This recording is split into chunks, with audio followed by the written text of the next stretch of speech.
Hello, and welcome to Ready to Roll. My name is Kay, and with me on voice, I have Sumi. Hello, peoples. And Daria. Hello. And we are going to be starting a new campaign starting next Saturday at 7:30 Pacific. It is a homebrew for Chronicles of Darkness Dark Eras. If you're not familiar with Dark Eras is a kind of alternate history version of Chronicles of Darkness. And I took that concept and put it into more of a Dungeons and Dragons setting. It's a fantasy setting.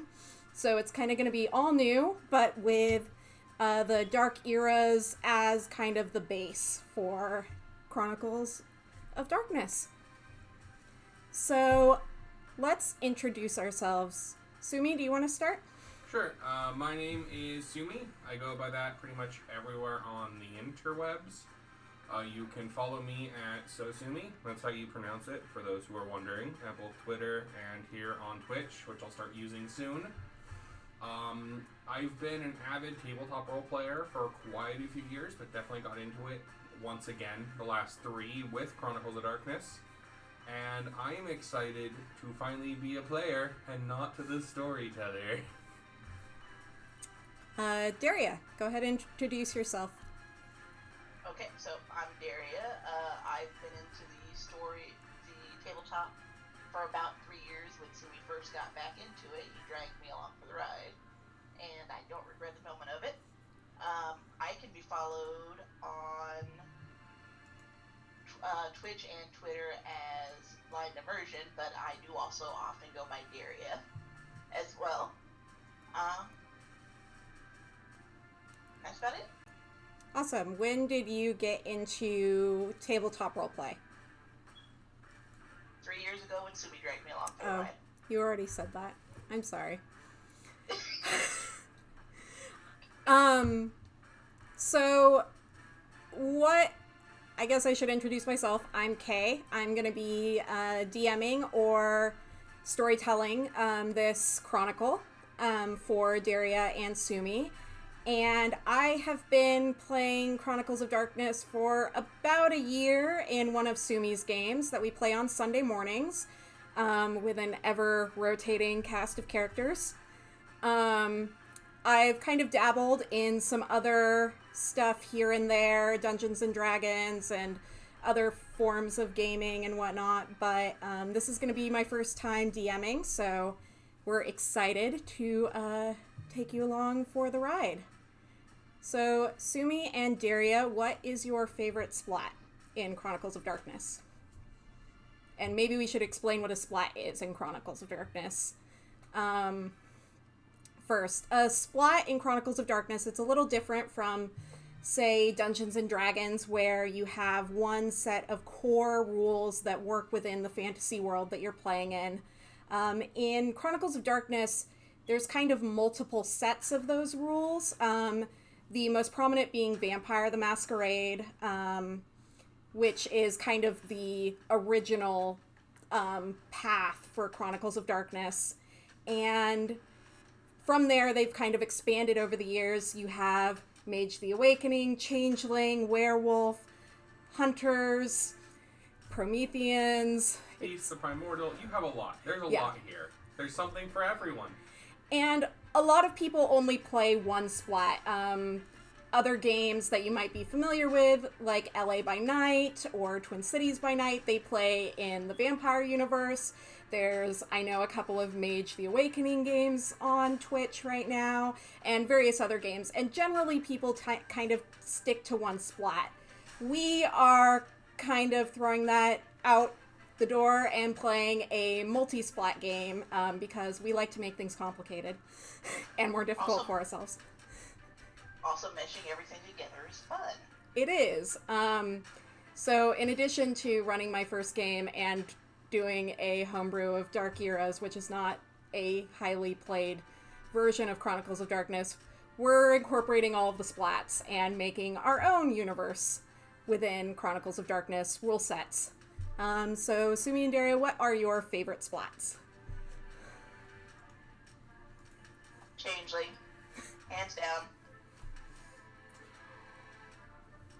Ooh, that's a hard one for me. I'm gonna have to go with, honestly, the human splat with the God Machine Chronicle. To be honest, the God Machine is my favorite Onyx Path creation for the whole of Chronicles of Darkness, and I love how it ties into every other splat if you want it to. And our Sunday game is God Machine based. Yes, it is. The main crux of it is based on the God Machine.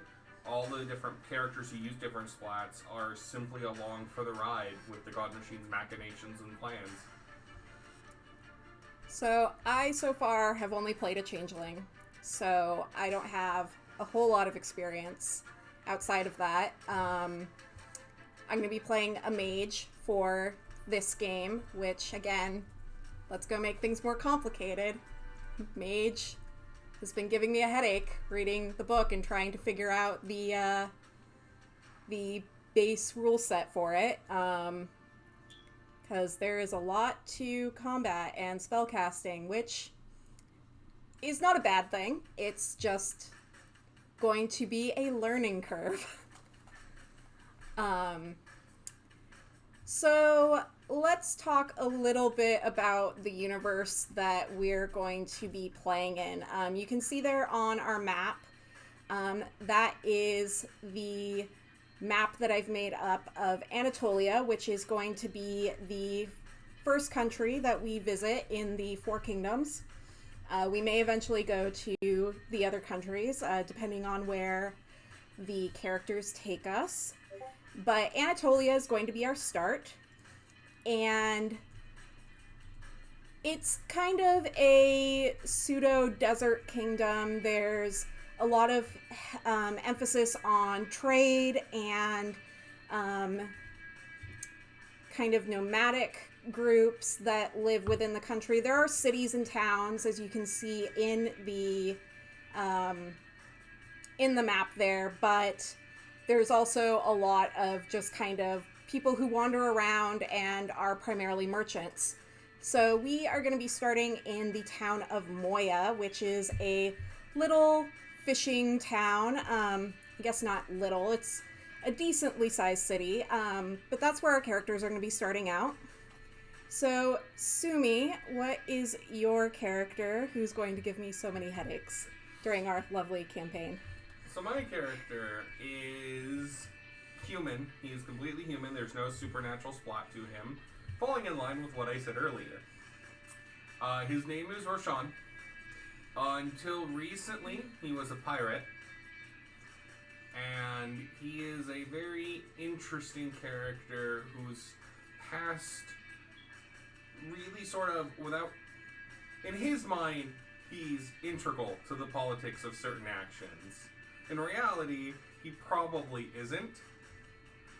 But he has a sort of inflated sense of destiny. And it will be very interesting to play him as he's traveled quite a bit in this world. He knows quite a bit, at least in terms of experience, but as far as book smarts go, he's illiterate. He isn't learned.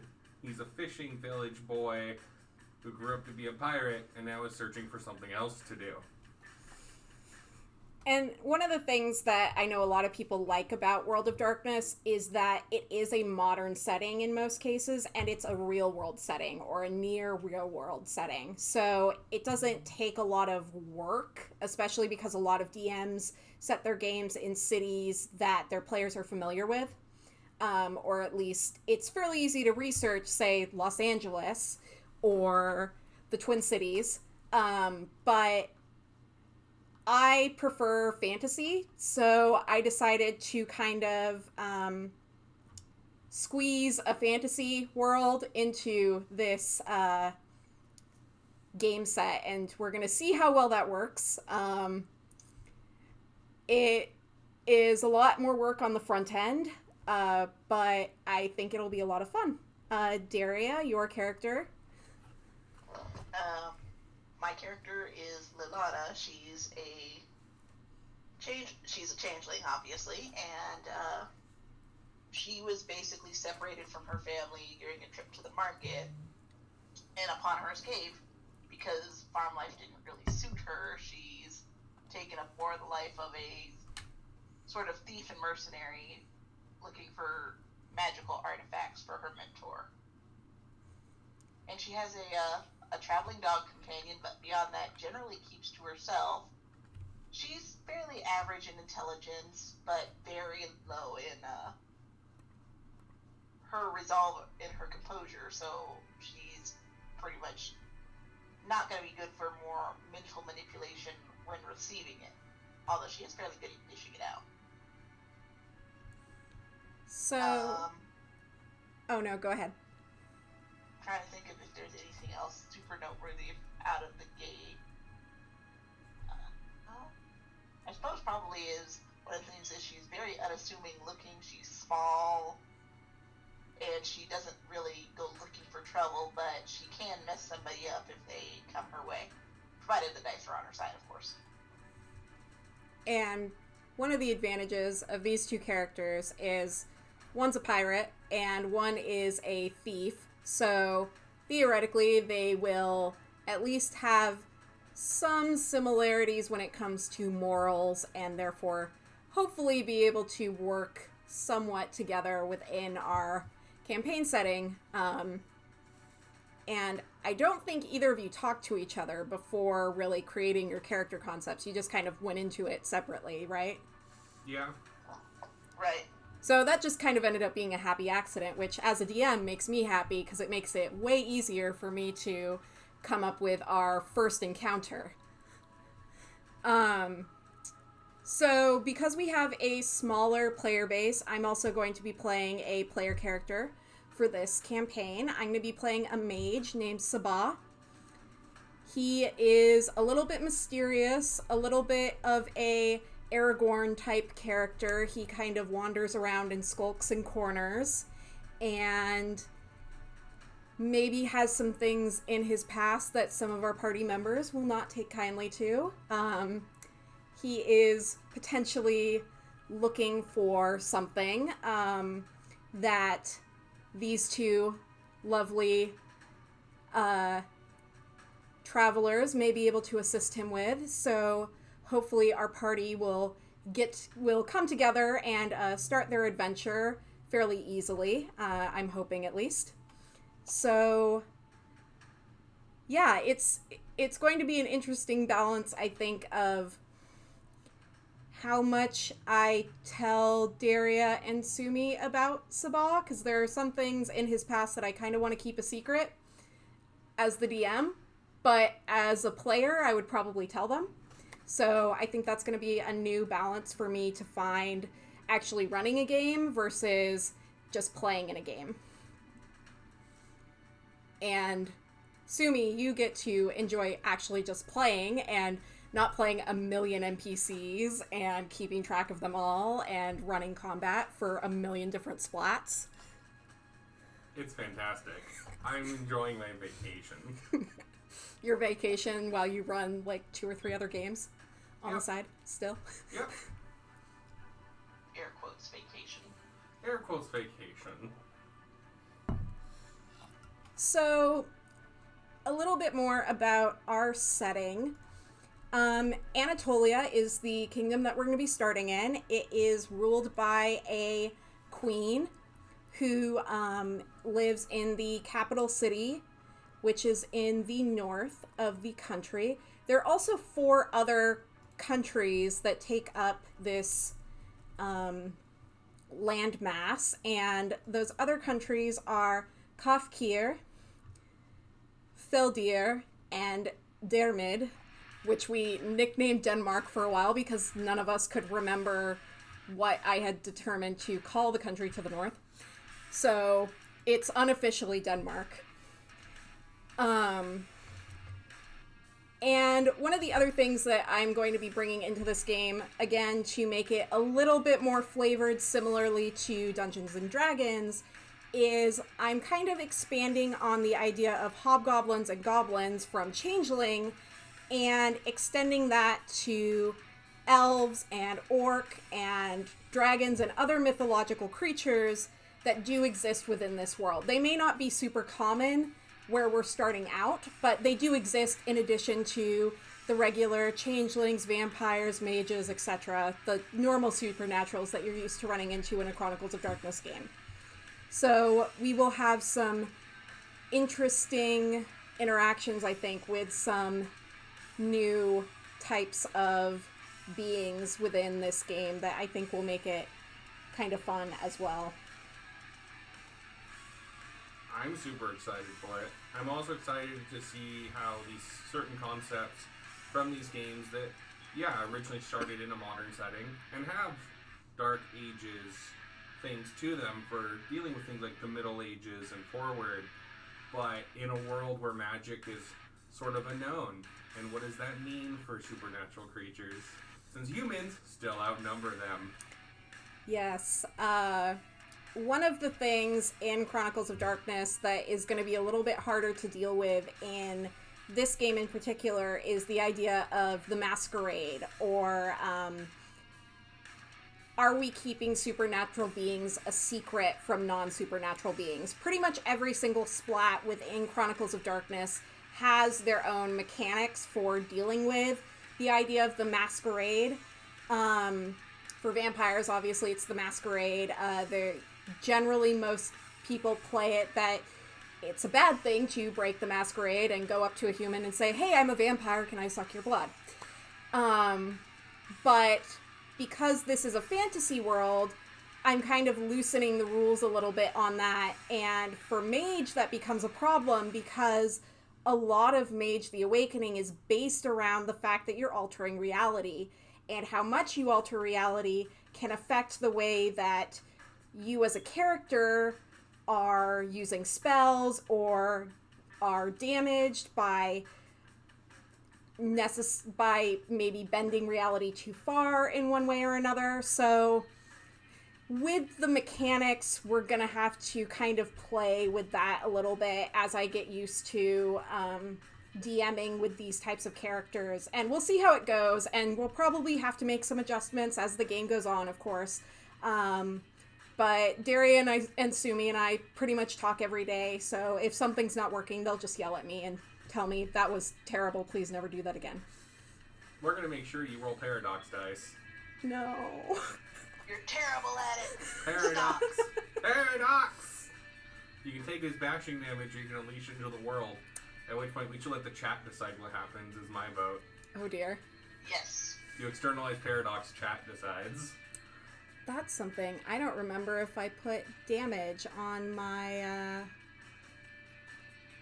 So I made a tracker sheet for all of our stats and whatnot, because I'm a control freak and have to have everything in one place, otherwise it doesn't exist, essentially, even if I have character sheets for all of these characters. So I essentially made a spreadsheet, a Google spreadsheet of all of our character stats so that I can keep track of that. And I need to double check now to make sure that I actually put damage as one of the I'm fairly columns. certain you did. I probably did, It's but not the health. okay. But I didn't break it out into like bashing or anything You like didn't break that. it down, but you can easily just put, A note. 1B, 2L, 3A. At which point, you're dying. You should probably stop taking damage. At that point, you're dead, and it's time to go home. Depends on your health track. That was only 6 points of damage. People can have up to 8 or so. Yes. But it is time to go However, home. however, sometimes your rolls are not that good that day. But yeah. So, how do you two feel about playing in a fantasy world of Chronicles of Darkness? I'm very curious. I mean, Derry, you primarily play changelings, which is kind of like having a fantasy world attached to the world, the actual world. So I feel like maybe your character is going to be a little bit easier to play with in this world because of that, because changeling is so fantasy based anyways. Yep. but also because all of my experience has been in Chronicles in modern day setting. Mm-hmm. It's going to be a new experience overall. Note to self, do more things in the hedge in my other games then to fix this. The hedge is still modern day, Zumi. Not everywhere. That's true. You could turn off technology to part of the hedge. That would be upsetting. Would their most places in the hedge? Would their special cell phones work in that part of the hedge then? Yeah, but hey, I have reasons why certain cell phones work in the hedge. Just no one's discovered the full mechanics of it yet. As for my character, no, I'm actually really excited to play in a fantasy world, because I do love fantasy. I like D&D was my first tabletop game, but World of Darkness's themes and focus on roleplay is what drew me in, and now we get to marry and have the best of both worlds. I will not break out into song and get this copyright struck. But no, I look forward to it, and I super look forward to the fact that my character, with his stats, or Sean, has very little intelligence and has no skills in occult. He doesn't know anything about magic. It is the common person understanding, which is why Sabah's a witch. And Lilana's a witch. Not and the witches. dog's probably a witch. Not witches. They're all witches. Not a witch. You can see why my character is going to cause so much fun for this group. Sabah has already been dubbed campaign dad at this point. He's not excited. He might be slightly more excited once, hopefully, they go and retrieve the thing that he wants, but on the get-go, he's not going to be excited. Storytelling, for you are the campaign parent, and any character you play will be campaign parent. Pretty much.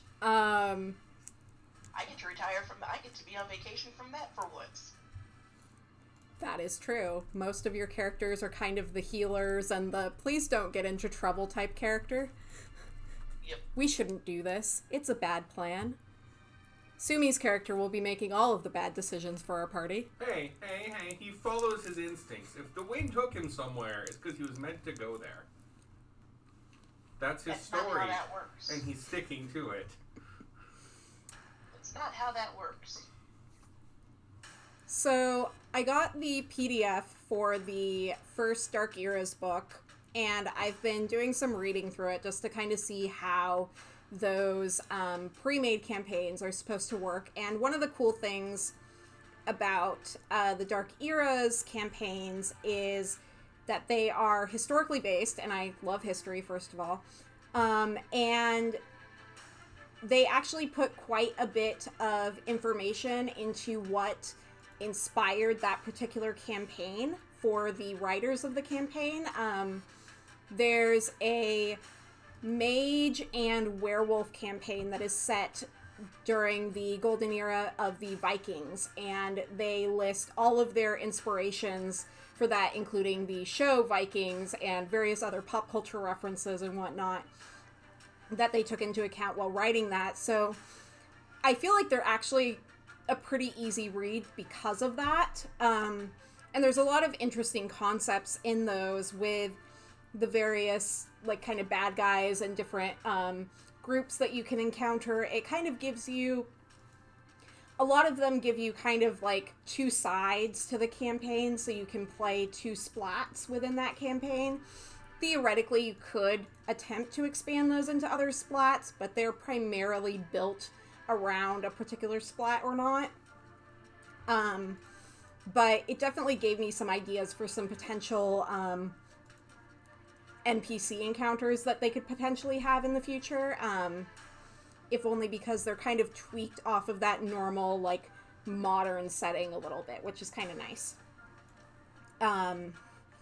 But even if you're not super into, like, ancient history or whatnot, they do have some more, like, modern ones. Like, there's a noir campaign, which is set during the 1930s. And I know some of the potential Kickstarter ones were a little bit newer as well. So I think it's definitely a really fun concept to play. And I'd like to play just a straight Dark Era's campaign at some point. Maybe once we get into this a little bit, maybe we can do some one-shot stuff that's Dark Era's based in just one of those kind of campaign universes that they've pre-built. And that's also another fun thing. You don't necessarily have to come up with your own campaign from scratch like I've been doing, or even Sumi normally does. He usually doesn't use pre-made stuff for the most part, and I've been listening to a lot of other DMs talk about whether they prefer pre-made stuff or if they pretty much build their own campaigns from scratch and their own NPCs. And I think that my playstyle is kind of more of a hybrid of I'm going to take some stuff that's pre-existing from over here and then I'm going to put it into the universe that I'm creating, and it kind of works as little shortcuts. You don't have to create completely everything from scratch that way, and especially if you have like a really busy week where you're not able to completely do all of your planning for that week, some of that can kind of help as a DM or a storyteller, I think. Yeah, no, I completely agree with everything you just said. Yep. There is nothing more to add to that. It depends on your flavor and what you like to do. Storytelling is, as I've heard it described, it's roughly 5 to 10% planning and then improv. Because your players are going to do things you don't expect and cannot plan. There's that meme of the line of where the DM's plans have you going, and then a bunch of squiggles for where the characters went during the campaign, and then eventually it goes back to straight through the plot. Yep. That's how it happens. We're going to get invested in something. You're going to name there's a lost cow. We have to get that cow back home. No. That was just a set. Okay, I guess we're getting the cow back home now. You really don't need to go retrieve the cow. Go on an adventure with the cow. That cow might have belonged to my dad. I should return it to him. See? Then you have to introduce Lelana's family, and there's a whole arc with that, and then we move on back to the plot, and Sabah is just exhausted because why the cow? Because it was the right thing to do. So, Changeling. Explain a little bit about Changeling, Daria, because it's a little bit different compared to most of the other splats within Chronicles of Darkness. At least in my experience. Alright, well, the main thing is it's lovingly called PSTD the game. Because changelings basically live their entire lives kind of looking over their shoulder for the fairies that took them away and made them what they are to come back and reclaim them one day. And they're just kind of they always return somewhat broken. But how they differ from other splats, most noticeably in my experience so far, has been in how their morality track works. Because of their experiences and how they've been twisted, they have morals and they do somewhat function on a normal set of morality, but they also don't. So rather than losing their respective morality, their integrity track, point by point, they take damage to theirs, which can be recovered through role play with their touchstones and whatnot. But as their clarity, which is what their integrity is called, goes down, they might become subject to hallucinations and just paranoia because they can't really tell reality from not anymore. And once they hit 0, whereas most characters become unplayable, they fall into a coma. And unless they can have their clarity healed some before they take another clarity attack, then that's when they become unplayable, because then they will just never wake up from their coma. But so the major difference is that, yeah, their integrity can be restored over time because it's fluid and other characters cannot. Also, they can use it from some of the most mundane things, like going without human contact for a full day. Mm-hmm. Yeah, Which no vampire or werewolf will ever have to worry about. Vampires do the higher humanity. Like, they have to get really high humanity to start hitting that, and I think the highest is going a week without talking to a person. I think. I have to look it up. But yeah, no. Everyone else is much more relaxed with human interaction. Mm-hmm. Yeah, one thing that I kind of liked about the Changeling Splat is that it's tied to the mythos of kind of being spirited away by fairies and whatnot, which is pretty common in European folklore. And I've done a lot of reading of those types of stories and whatnot, so it was really easy for me to build my first character as a changeling. And especially because we already had a changeling in the party wasn't going to be completely surprised by this new type of supernatural joining the party. And that way, as a newer player, I wasn't going to have to explain everything in character or wonder how much my character should explain, etc. So that was one of the advantages of having Daria's character in the party already, and she is basically an encyclopedia on all things changeling, which is super helpful as well. Because I try to make my character do stupid stuff, and she's like, no, you can't do that. Or hey, you could have just done this thing, right? Yeah. And then you brought a demon along with you. Well, that wasn't by choice. That was the fun part. Well, he's gone now. We don't have his pancakes anymore. Oh well. We also don't have anybody to keep you from just blatantly spewing all of the supernatural information ever to any random person that passes by. Hey, it hasn't been any random person. Just some random people. It was the random assistant to the random kid in the mask. He figured that based on the situation, it was fine. It was also the person helping them with real estate. As storyteller, I will neither confirm nor deny. But I made a note. Notes are dangerous. But she should be worried. But now you get to say that randomly when we do things or say things. You get to randomly just spew, I'm going to make a note. Yes. You're going to just be like, you don't know. So our new campaign is called Paths to Enitan.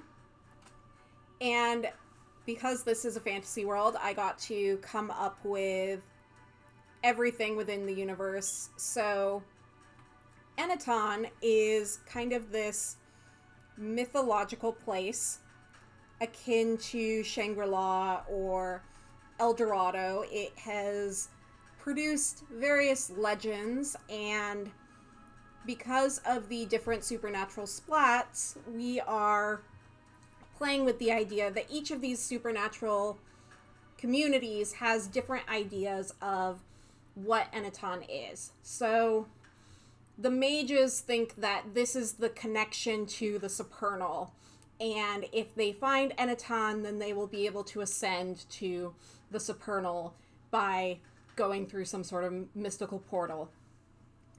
Some of the changelings think that it is a massive gateway to the hedge or directly to Arcadia, so please don't take us anywhere near there. You're stupid for even trying to find it. Darn, I was hoping it was going to be the opposite. You close the hedge gate, though, and it might cut off the hedge forever. True. The vampires believe that this could be a place where there is no sunlight and they're able to just live out the rest of their existence, and that maybe this is where the original vampire is from. The werewolves think that this is a good place to get in touch with the spirit. So all of kind of the different splats kind of have different assumptions about Enitan. And so we are going to be tying that into the thread of the story, and our characters may or may not end up there. That may or may not be the end goal. But they are all aware of it because it's kind of a common mythos that exists. And we'll kind of see if they choose to go in that direction or if it's not important to them. Which, if they're more interested in going and rescuing a cow, then, I mean, maybe they'll go do that. Enitan's not going anywhere. It could survive a few dozen side quests. Cow-themed side quests, though? Just one. If there's ever there will be one cow-themed side quest. Hmm. The next one will be a duck. Or maybe some lemmings. A duck. And lemmings.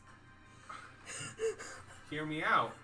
The duck could be the linchpin to an infrastructure. Stranger things have happened.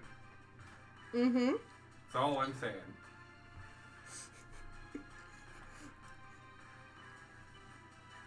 No, we don't want to go find the cow. I mean, it could be... Milana does not want to die. I mean, it could be other really dark things, like hunting down a group of bandits who are kidnapping people for unknown reasons. Could be a fun side quest. Could be a side quest of, I don't know, finding a way to avalanche and temporarily close off a pass between Anatolia and Kathkir for reasons.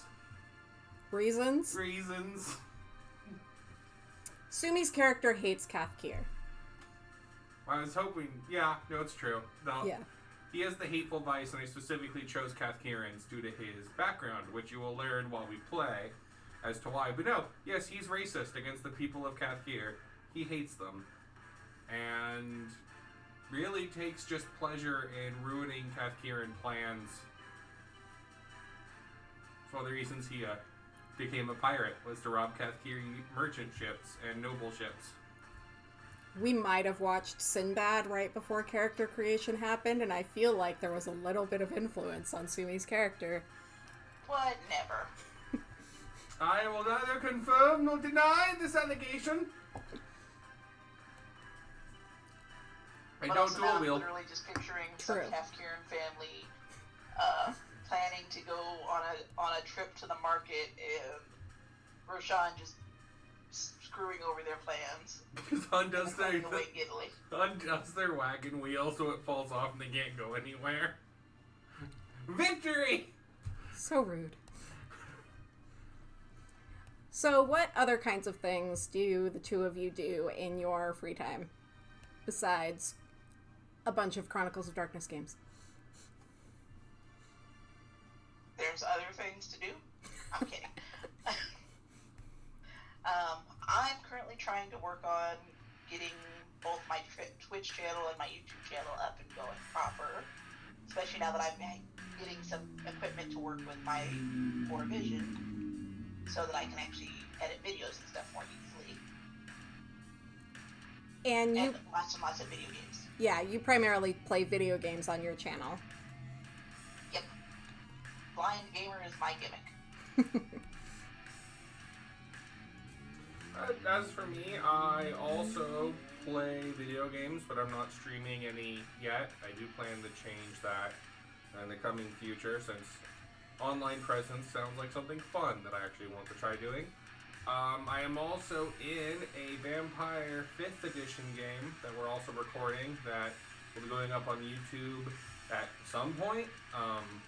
Details to be distributed later, but we've recorded quite a bit of content for that one, and I'm very proud of my character there and my acting. I got to scream in pain. Unfortunately, my roommates weren't home to hear me scream in terrible pain. It was great. But yeah. I'm just gonna point out, she said, besides Chronicles of Darkness, but then again, this is World of Darkness. Yeah, Vampire the Masquerade 5th Edition is World of Darkness. It is slightly different. I'm using a very lost interpretation of your verbiage for talking points. But yeah, also reading comics online and webcomics. Fandom. Fandom is my life. It's what I do to distract myself from soul-crushing work. Fandom is everyone's life. Yeah. Fandom is life. Fandom is love. Fandom is life. Fandom is pretty much my life as well, outside of work. I help run fan conventions on the side. I'm taking a little bit of a break from staffing them this year, but I've been running conventions for over 15 years at this point. Kind of mostly on the West Coast, but across the US as well. And I run a blog called Conventioning. And I've been doing a little bit of drawing streaming and gaming streaming on my personal channel. And I'm also a writer and basically have way too many hobbies and not enough time in the day. The day needs to be far longer, or there needs to be less work, one of the two. But this has been something that I've been wanting to do for a long time, so I am very excited to get to actually stream a tabletop game, and kind of world build some more and have a lot of fun concepts that I haven't been able to play with yet, involved in this and whatnot. And now that the brand assets for this channel are done, I don't have to do graphic design for like a week, and I'm excited about that. No more graphic design. No more graphic design for a little while. Yay. Except it's a long Teach weekend. me graphic design. Teach you graphic design. I can do that. Yeah. It's not hard, except in Illustrator, which is hard and I hate it, but that's only because I'm biased to Photoshop, so.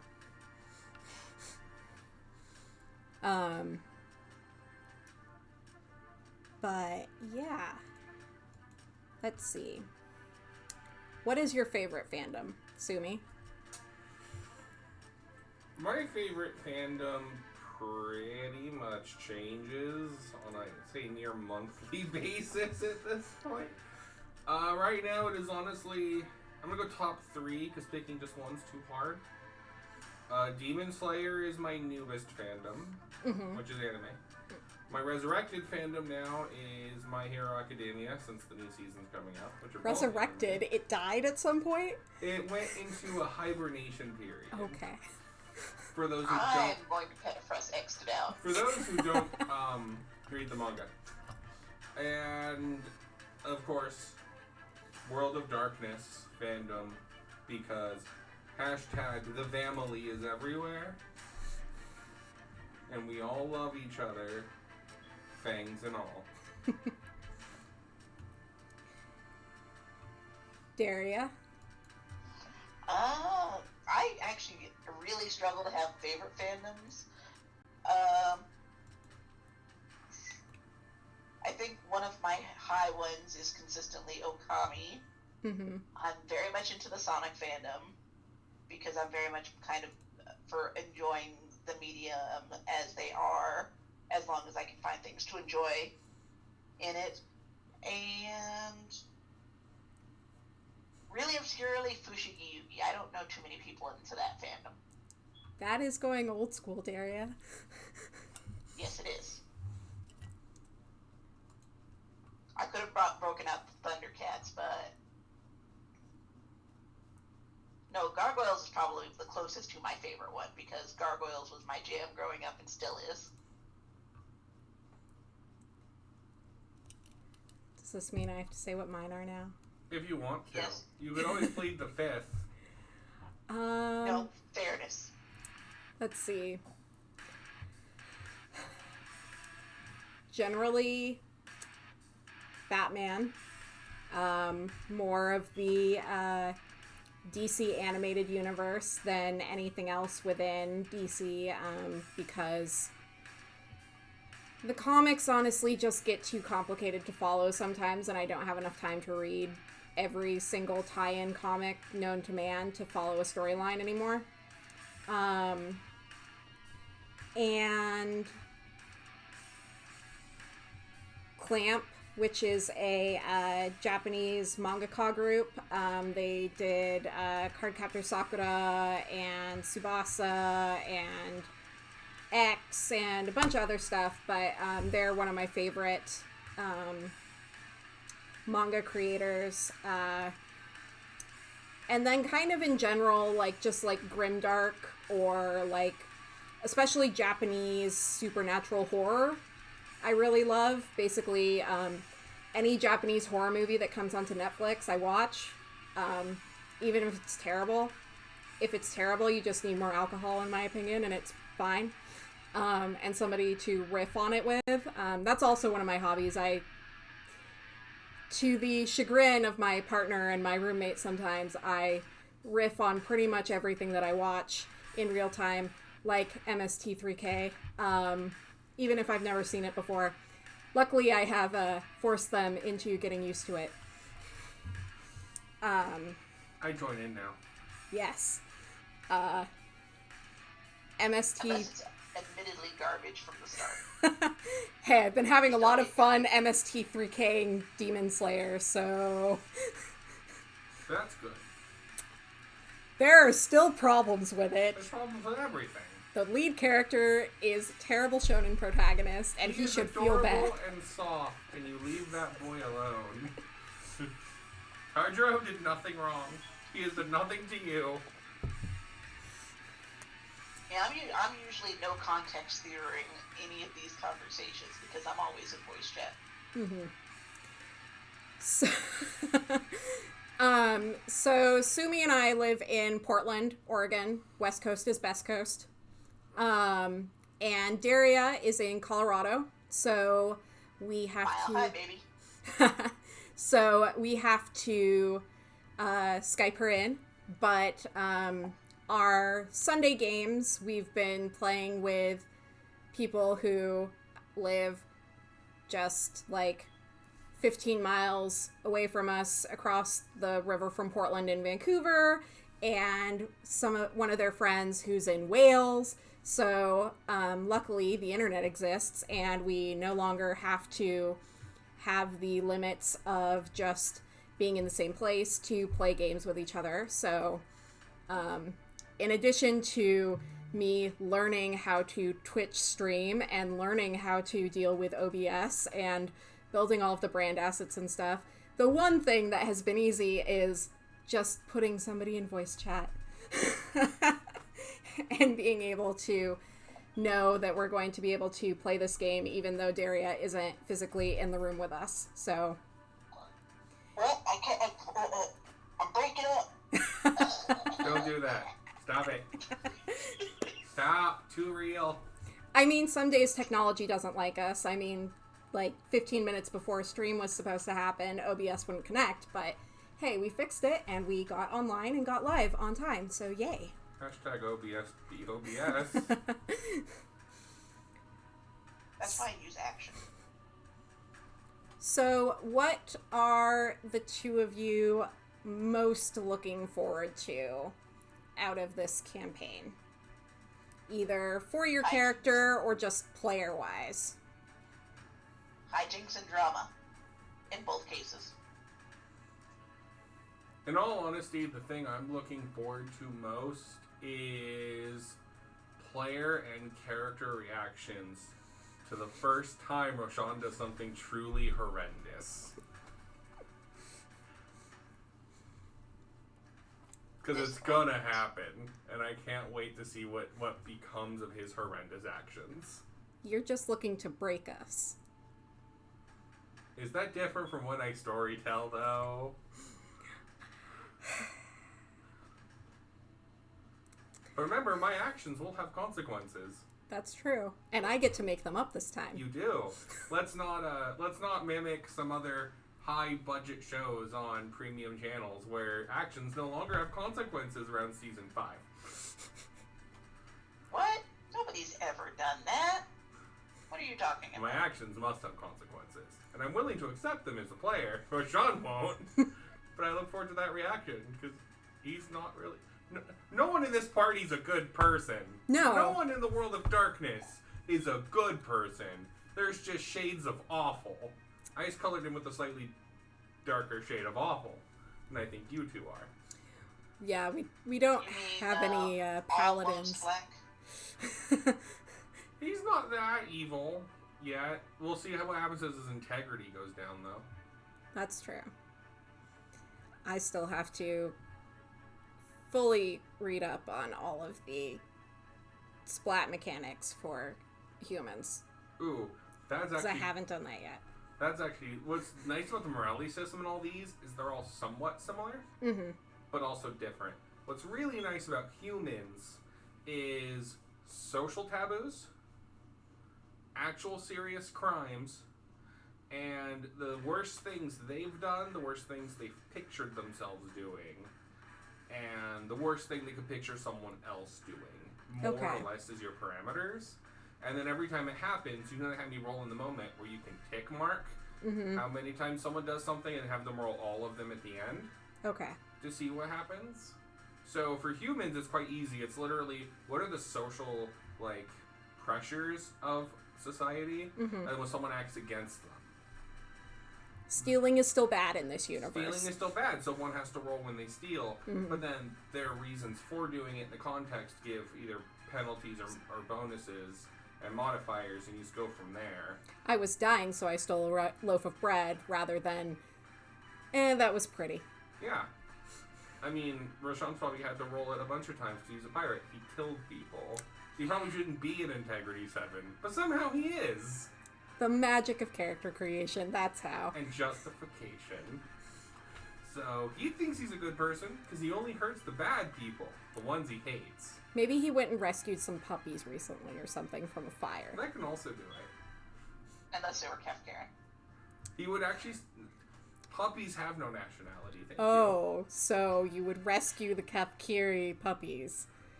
Puppies have no national... What about Kefkiri children? Can he flip which way is the wind blowing? Is the wind blowing towards the children or away from them? Because that's how he'll make his decision. And say it was fate, whichever way the wind blows.